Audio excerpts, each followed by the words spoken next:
Welcome to the Tech Egg. Don't get scrambled. Enjoy the video. You begin by launching Minecraft Bedrock on your Switch and selecting the world you want to change.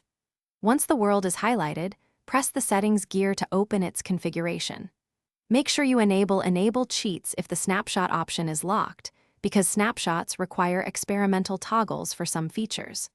Also confirm your device is connected to the internet and the game is updated, since snapshots appear only in supported versions. These first steps unlock the experimental menu, where the actual snapshot toggles live.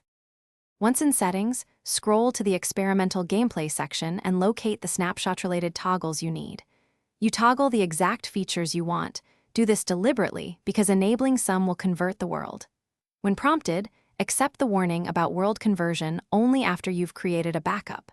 To be safe, press Create Copy to save the original world before changes.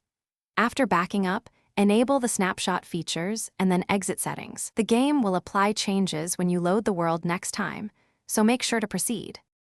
You now load the world to confirm the snapshot took effect. Look for new blocks, mobs, or mechanics introduced by the snapshot.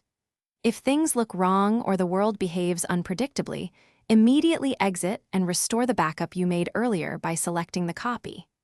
If the snapshot doesn't appear, make sure your game is updated, restart your Switch, and re-enable the experimental toggles. As a key troubleshooting tip, corrupted worlds are often fixed by restoring the backup and applying features one at a time to isolate the issue.